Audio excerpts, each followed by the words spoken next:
what they've learned. The only people that are doing what they've learned, and the only thing that we do, act out what we've learned, is whenever we're doing it towards an action, a motive, and normally that's during operations of a work day. That's learned. So let's look at the education's model. You take the education's model, then you take that into the business world. You get to the business world, you get to the financial world, and then they're going to teach you what to do. And in teaching you what to do, they're going to start training you. And they're going to train you in what you're going to be doing for the next 8 hours, 9 hours, 10, 12, depending on how long you're working. And now you're learning what to do. Now, this is why education really doesn't take you further than what you know at the moment. And according to the information you studied, will be dictated whether you use it in those expressions to generate income or not. So here, then you come into a business, you come into a financial institution, then they teach you how to take what you've learned and express it out in behavior. And this is where your mind and your actions meet. More often than not, you meet with discomfort. And according to how far you go with that discomfort, allows you to stretch. And if you're not really ready to stretch very much more than what you're comfortable doing, you stay there. Now you know. Now you know why you've been staying doing the same thing over and over again. As we get a better understanding of how we operate, we can change it. And we do that with goals. How many times have you set a goal and you decided to go beyond what you know?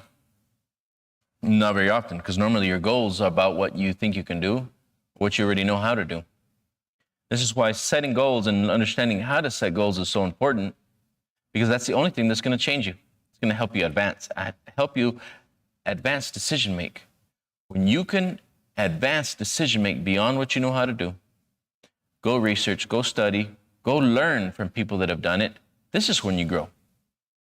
It's also where you can make quantum leaps, because you're going beyond your level of comfort. You're going beyond what you were really designed to be doing in the first place. Let's take an average individual, and then let's look at how far they normally go. Maybe they stretch a little bit, once, twice, 3 times maybe. That means they'll set goals beyond what they know how to do. And on a general rule of thumb, they stay there. Go take your average 24 to 30, 24 to 27. See how far they really go. 18 to 22, 23, they're thinking they're going to take on the world. Somewhere along the line between 22 to 27, they start to conform. Now, if you're under this age, really pay attention to what you're doing. Really pay attention to how far you're dreaming, how far you're really stretching. Take a look at your comfort zone. How much are you willing to go beyond to learn a new behavior? And clearly understand, if you don't stretch and you don't grow any further, start looking at the ages from 24 to 27. See how those individuals look. Then go take another group and go take that 27 to 36 and see how far they went. And you're going to start to notice the majority of people fall in, conform. And if you ask them, they may not know why they stopped. They may give you every reason, or the most common thing I've heard is life happened. Life happened. They didn't understand what life is.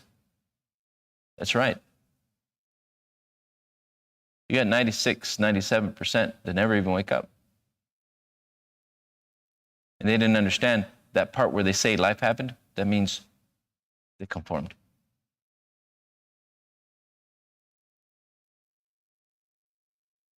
Life happens means you stop stretching and growing.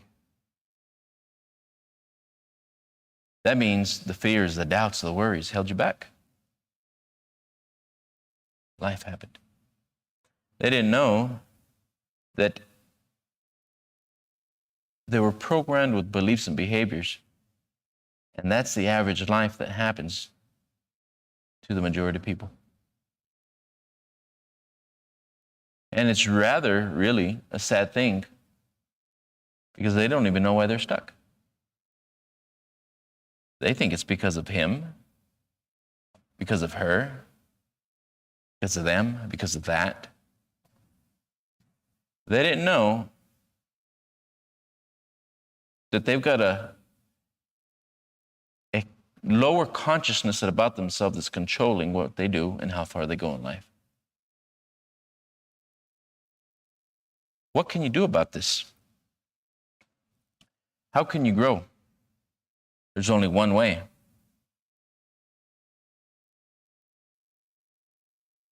You've got to decide. You've got to literally decide that you're going to go beyond what you know how to do.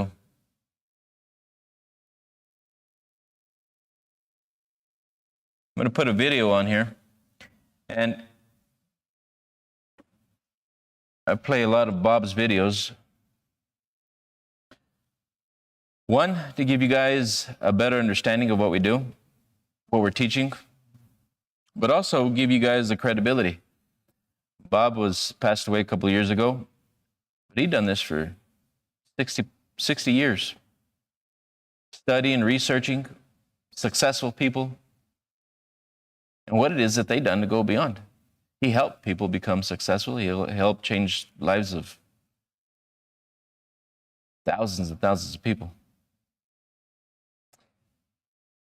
He had done work with some of the largest companies in the world, changed the way they operated, helped them raise billions of dollars, earn billions of dollars. Now, if he's studying something that's changed his life and that's changed thousands of people's lives, help people become millionaires, help people that were earning millions earn billions, don't you think it'd be worth studying what he's doing? When the results show proof of concept, it'd be probably something really worth looking into. I'm going to play this video. Take notes.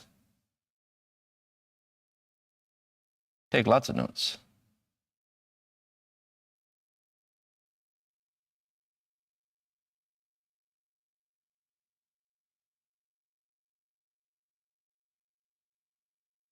Decrees, everything in this universe moves. So throw the first PowerPoint up there, Scott, please. Full screen. Okay? Now, you are a massive energy, and you function on frequencies. So there is a picture of you. If we took a picture of you, let's say in a completely dark room in front of an infrared television camera, you'd be a glistening, radiating, gleaming form. Your body is a molecular structure. You are an electronic instrument. Your brain is an electronic switching station. It alters the vibration that this physical instrument you're living in is in at any given moment. Now, for me to move my arm up and down like this, I have to activate brain cells. I activate the brain cells, and then my arm will go here. It'll go up and down. But the brain cells have to be activated. The brain controls the movement of the body. The brain is an electronic instrument. The brain controls the vibration that you're in. Your mind dictates what your brain's going to do. So, if you, let's go to an old concept. Hold on. Flip to the full screen, Scott.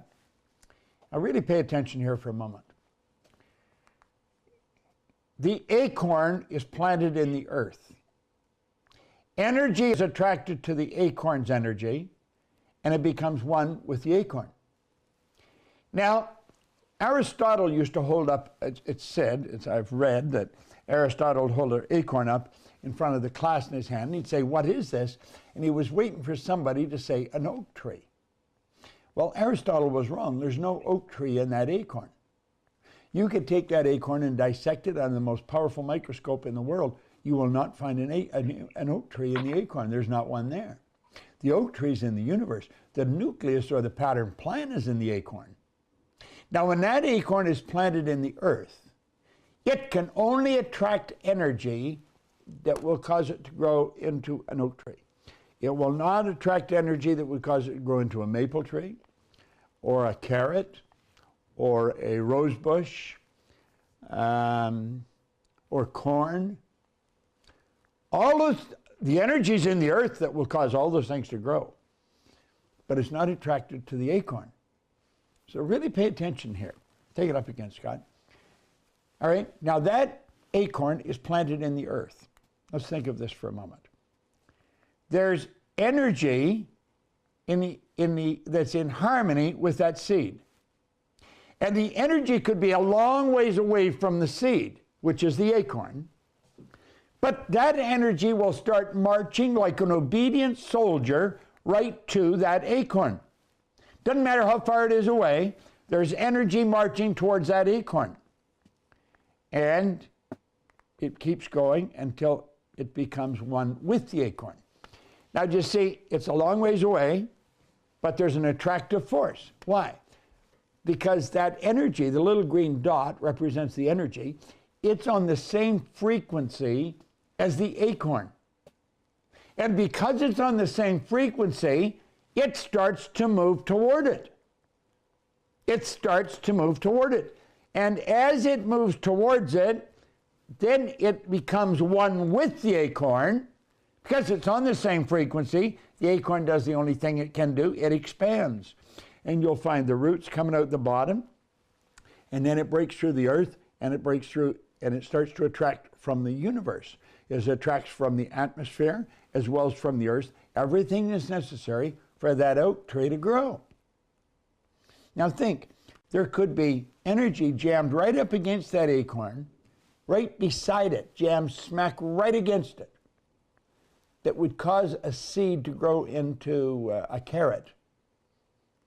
But it won't mix with the acorn. Why? Because it's not on the same frequency. It's for the same reason, if you dial your mother's number, my phone isn't going to ring. Now think, really think. That acorn can only attract what's in harmony with it. And that's what happens. There's a pattern plan in the seed that controls the vibration of the acorn. There's a pattern plan in that seed. It dictates what the acorn attracts to it. Okay? So the energy that created the oak tree was always there. It's in harmony with and was attracted to the seed. Okay? Now keep thinking. The acorn is in the earth. Okay? The energy for the oak tree is in the universe. It's the law of attraction that brings them together. Okay? Now, let's go back. Okay? Hold on a minute.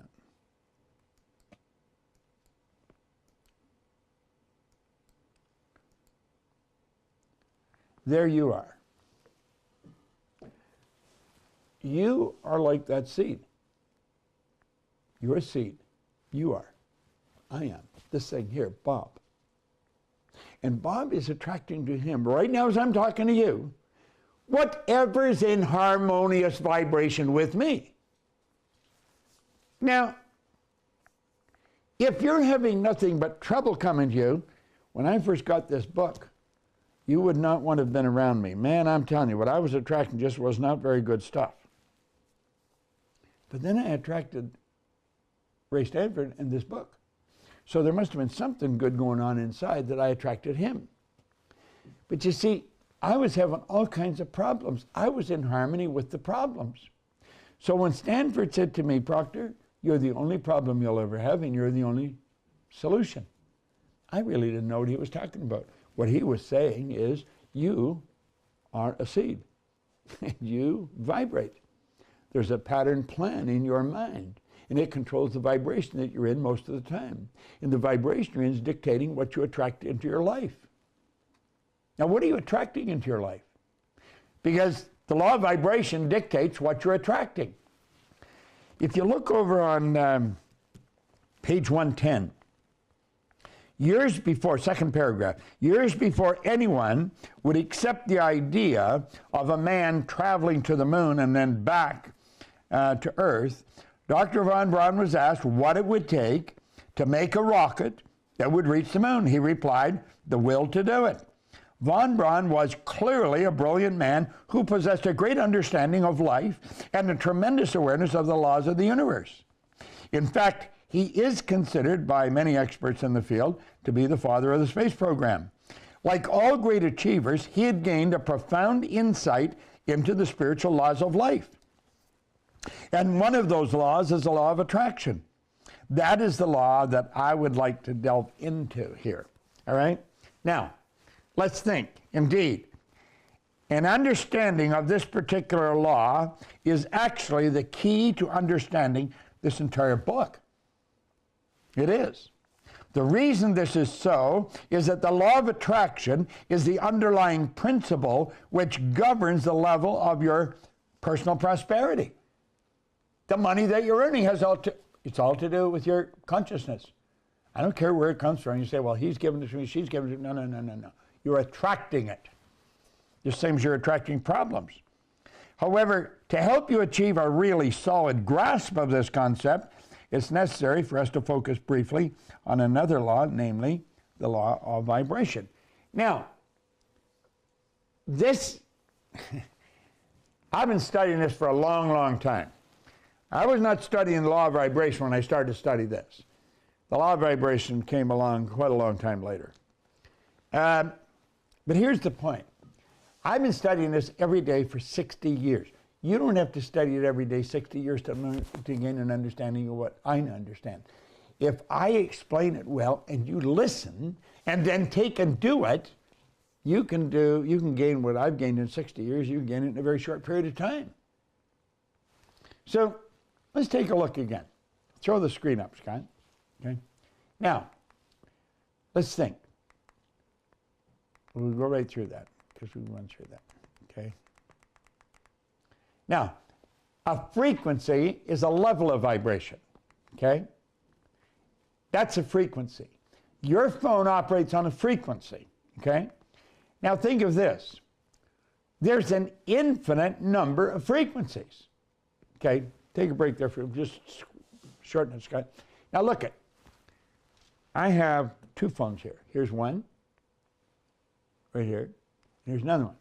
Okay. Now I have another one that I have to wait till Scott comes back to set it up for me because I don't know how to set it up. I don't want to learn how to set it up. Let's put it that way. This thing here, I can phone anybody anywhere in the world.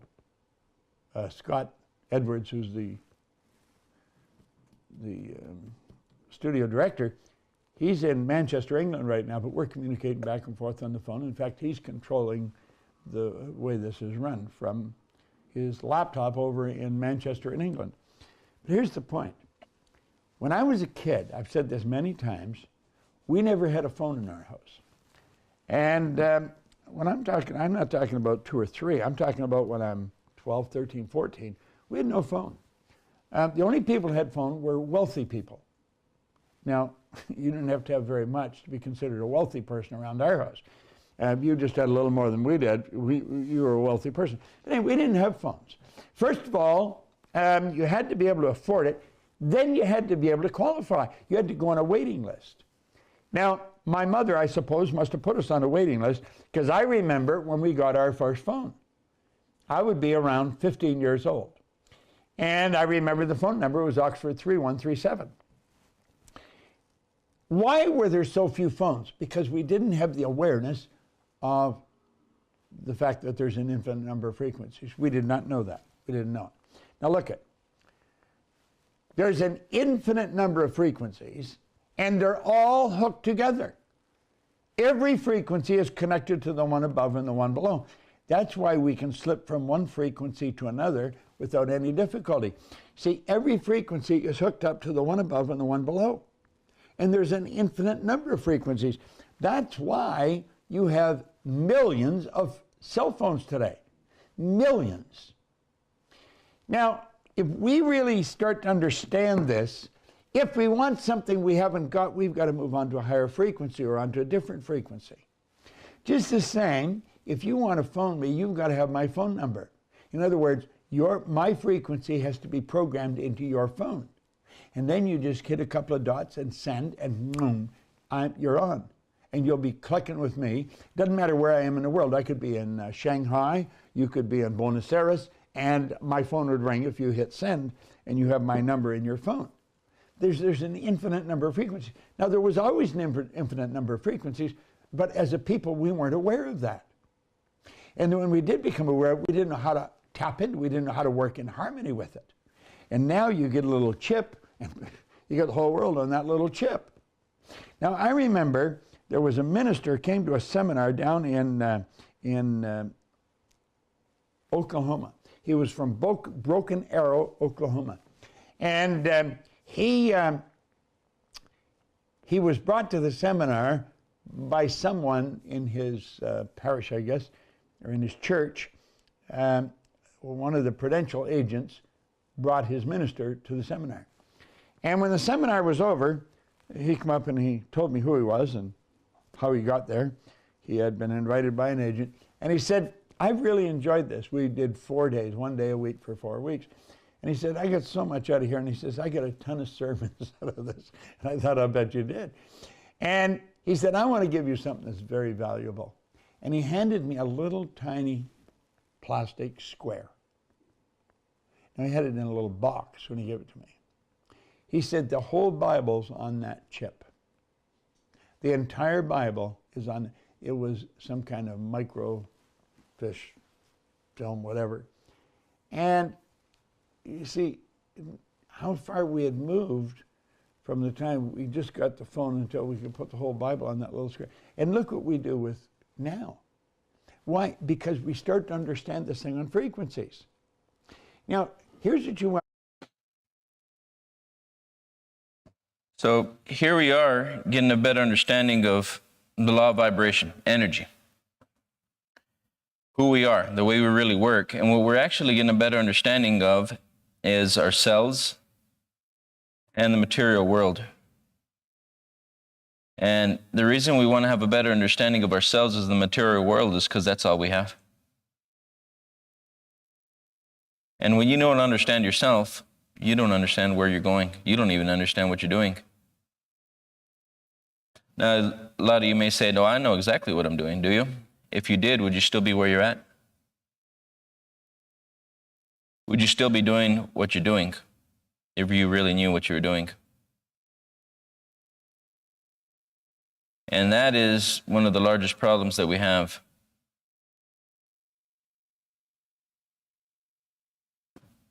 I've seen this so many times, we think that because we know something, we've got it. You don't know anything until you can express it. Clearly understand that knowledge is not knowing. Knowledge is just the observation of facts. You can have books. I've seen people with master's and doctorate degrees. They're not getting any better results. They may be living a little bit better off, but they're stuck. I've seen this over and over and over again. They don't know why they're not getting better results. Because knowledge alone does not change the results of an individual. What can you do with the knowledge? That's a different story. Knowledge is just the observation of facts. That fact.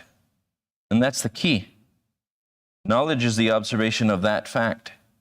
And you don't understand a thing until you can express it in behavior and actions. Knowing is the inward experience of the fact. When you know something, that means you can express it in behavior. And it's rare you find somebody doing more than what they know. They normally just consistently are expressing what they know. Now let's look at this.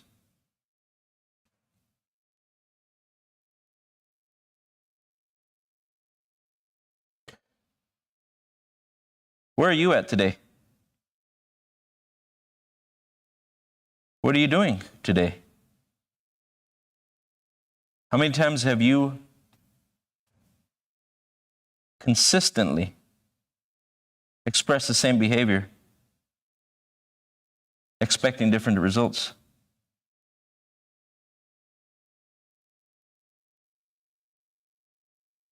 Well, we didn't understand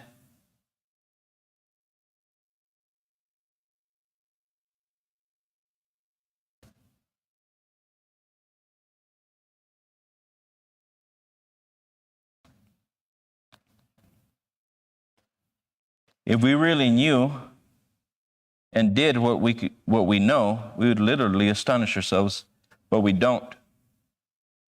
Up here are the senses.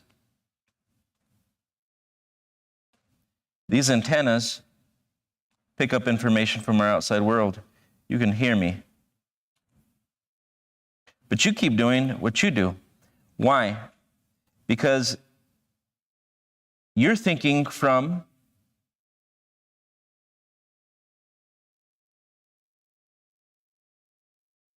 your beliefs.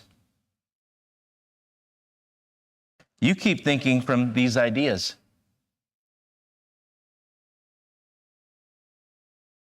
And they're about yourself. You keep thinking from all this stored up information, and that is what you use to move your body into action,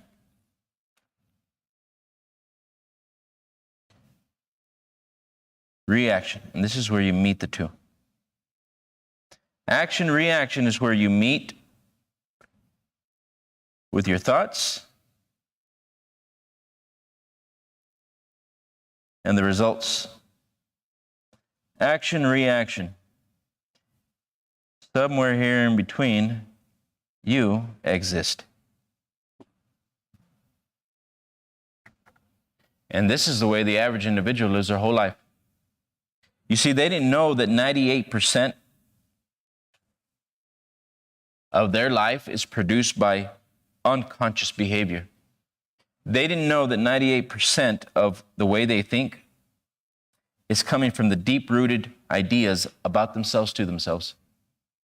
And they weren't even aware of it. It's rare that you're going to find somebody going out and doing something they don't know how to do. And that person normally is flagged and looked at as lucky, different. They don't know what it is. They're willing to go outside of their comfort zone. They're willing to risk it to go and do the thing they don't know how to do. But the average individual does not do that. The average individual does this. And that leads to this. You want to know why you're stuck?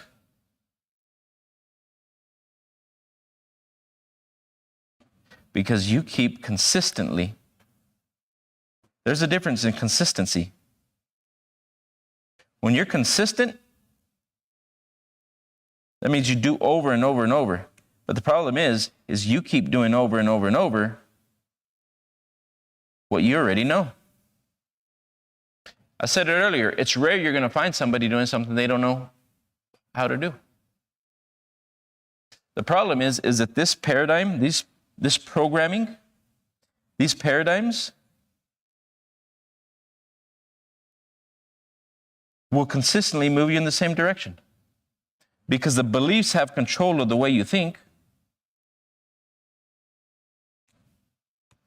You keep going in the same direction. This is the mind. The mind could really go anywhere, but it normally doesn't. The mind has the ability to attract any idea, but it's rare you find somebody doing more than what they know. Because these ideas that are fixed in your subconscious control your behavior. This is the control, and it controls what you do. This is why it doesn't matter how much knowledge you have if you can't express it. It really does not matter how much knowledge you have if you cannot express it. This creates confusion. I've seen people with master's, doctorates. Superior knowledge, inferior results. That causes confusion. They didn't know that 98% of your behavior is controlled by your subconscious mind, that is controlled by your beliefs. And what normally happens, and I said it earlier, 18 to 22, 24, you think you're going to take on the world. Somewhere normally around 23, 24, you start to run into what? All your beliefs. And the average individual normally conforms within those ages, and they say, oh, life happened. They don't even know what the hell happened. They just blame it on life. It's because of him, it's because of her, it's because of them, it's because of it. They don't even know what the true problem is.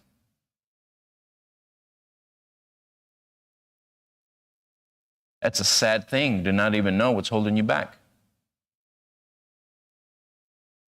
How many people have kept trying consistently? They try, but they didn't know their consistent effort is coming from their belief systems. How can you break out of a prison you don't even know you're in? You consistently keep moving toward and forward with the same ideas that put you there. The same ideas that put you where you're at. That's why you don't get out of it.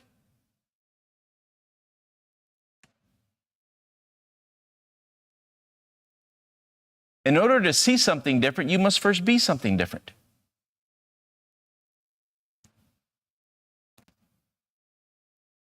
We don't get what we want, we get what we are. And if you keep using the same ideas to go beyond, all you're doing is moving things around. Man, that seemed fairly wild if you were to look inside your home and just keep rearranging the room. But that's what we do.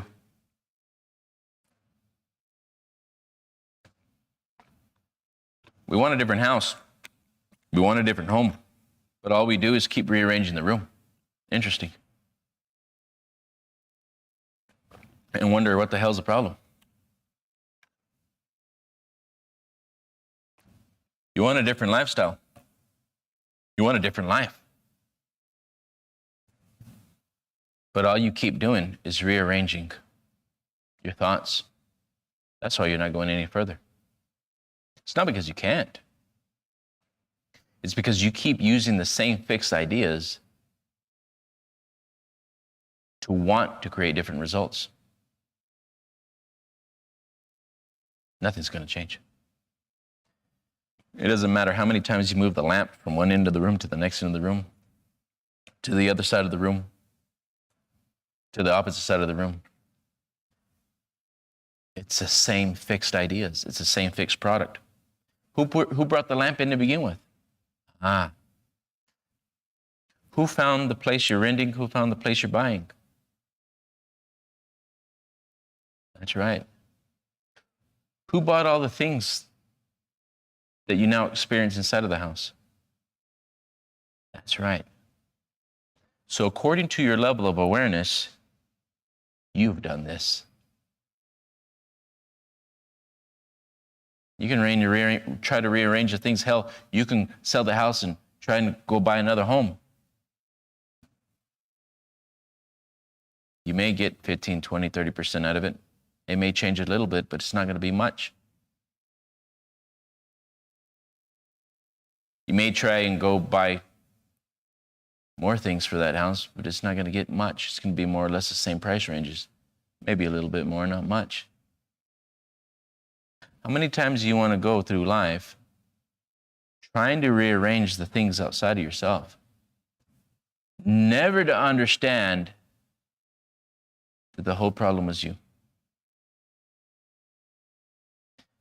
How many years need to go by till you realize it was time to upgrade my intelligence? It was time for me to change. How many more weeks? Did you know that? It's kind of a funny thing. that you keep repeating the same lessons day after day until you learn?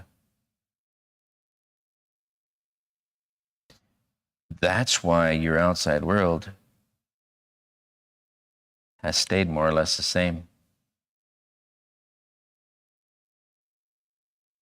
We repeat the lessons every day until we learn. You get up at the same time, you do the same thing, get more or less the same results. That's consistency. What you didn't know is that you had to be persistent, not consistent. Consistency alone means you're just working with the same ideas. Persistency means you've decided that you're going to persist in a different direction. When we intelligently direct our own mind to what we desire, and we begin to work towards something on the unknown, something we've ever done before, now we're going to begin to see new results. But if you're consistent about what you know,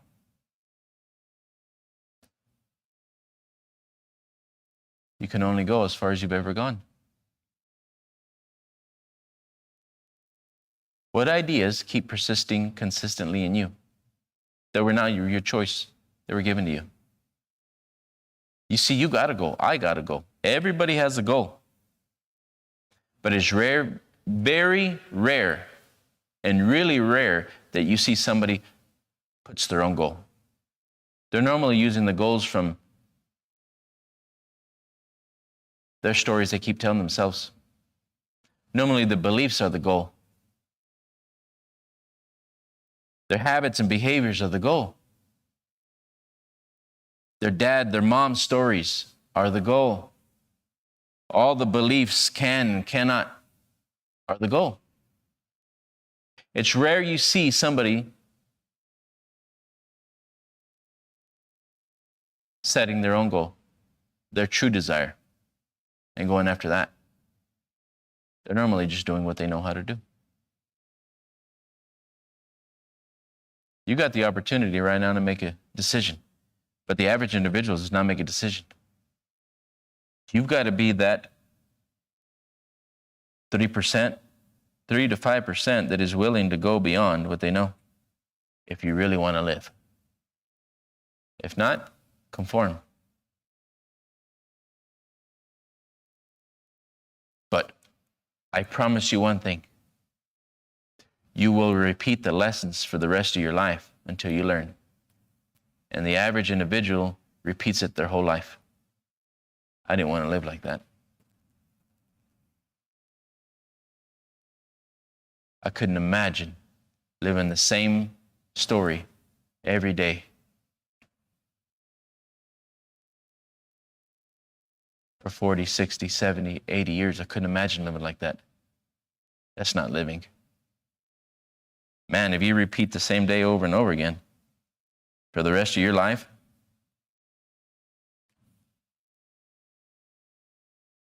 it's really a sad story. Think about it. Same time, same place, same week, same weekend, and then we do it all over again. Same time, you get up Monday morning. Same day, Monday, Tuesday, Wednesday, Thursday, Friday, Saturday, Sunday, and you get up and do it all over again. Is change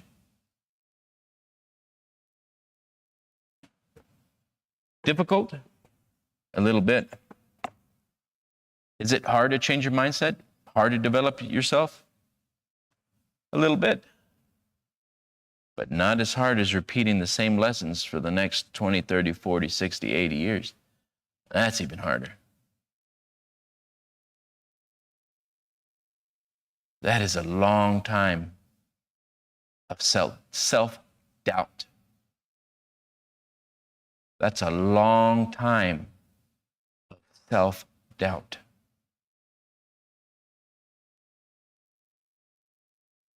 You're all you could ever be. We've got a seminar coming up this Thursday.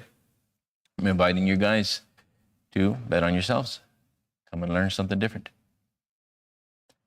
We'll be having it here in Lubbock, Texas. You guys can purchase online. You can get it on Zoom if you're not here, or you can be here in person. It's going to be unwavering persistence, and we're happy to have you guys. If you have any questions, send us a message, and we'll get back with you guys. I want everybody to have a wonderful day and get out there and change. Do something different. Be somebody different. Have a wonderful day.